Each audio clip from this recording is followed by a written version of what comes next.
بسم اللہ الرحمن الرحیم۔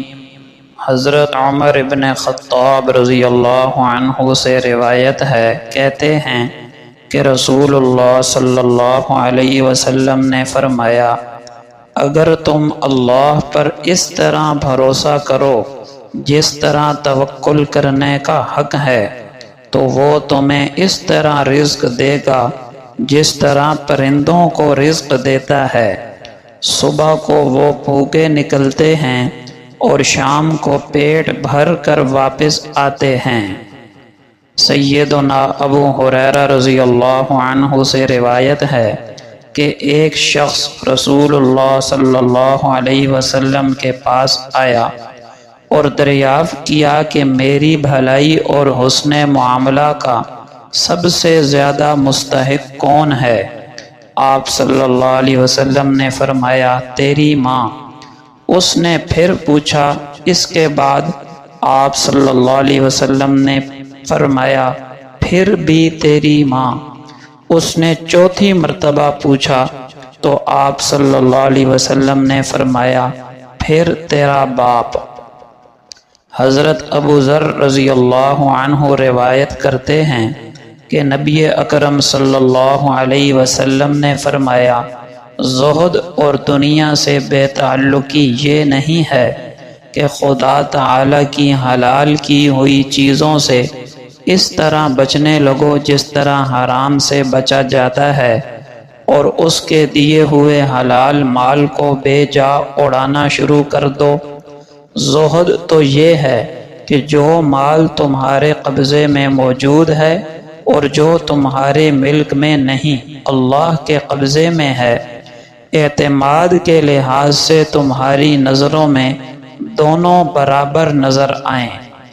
سیدنا ابو ہریرہ رضی اللہ عنہ سے روایت ہے کہ نبی کریم صلی اللہ علیہ وسلم نے فرمایا، کم عمر والا بڑی عمر والے کو اور چلنے والا شخص بیٹھے ہوئے شخص کو، اور کم آدمیوں کی جماعت زیادہ آدمیوں کی جماعت کو سلام کرے۔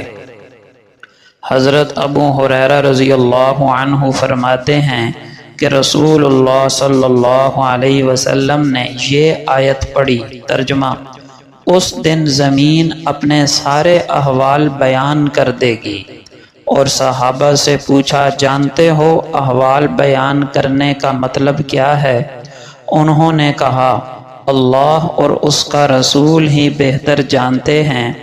آپ صلی اللہ علیہ وسلم نے فرمایا، زمین قیامت کے دن گواہی دے گی اور بیان کرے گی کہ فلاں مرد اور فلاں عورت میری سطح پر فلاں دن فلاں وقت برا یا اچھا کام کیا۔ یہی مطلب ہے اس آیت کا۔ سیدنا عبداللہ ابن عمرو رضی اللہ عنہ سے مروی ہے کہ نبی اکرم صلی اللہ علیہ وسلم نے فرمایا، صلہ رحمی کرنے والا وہ نہیں ہے جو صرف بدلہ چکائے، یعنی احسان کے بدلے احسان کر دے، بلکہ صلہ رحمی کرنے والا اور رشتے ناطے جوڑنے والا وہ ہے جو اپنے ٹوٹے ہوئے رشتے کو جوڑے۔ حضرت جابر بن عبداللہ رضی اللہ عنہ کا بیان ہے کہ ہمارے گھر مسجد سے دور تھے، ہم نے ارادہ کیا کہ انہیں بیچ کر مسجد کے قریب آ جائیں، تو رسول اللہ صلی اللہ علیہ وسلم نے ہمیں اس سے روک دیا اور فرمایا کہ ہر قدم کے بدلے تمہیں ایک درجہ ملے گا۔ حضرت ابو ہریرہ رضی اللہ عنہ سے روایت ہے کہ رسول اللہ صلی اللہ علیہ وسلم نے فرمایا، جس نے اپنے گھر میں اچھی طرح وضو کیا پھر فرض نماز پڑھنے کے لیے کسی مسجد کی طرف چل پڑا تو جو قدم وہ اٹھائے گا ایک سے اس کا ایک گناہ معاف ہوگا اور دوسرے سے اس کا ایک درجہ بلند ہوگا۔ سیدنا عبداللہ ابن عمر رضی اللہ عنہما سے روایت ہے کہ ایک شخص نے رسول اللہ صلی اللہ علیہ وسلم سے پوچھا، اسلام کا کون سا کام بہتر ہے؟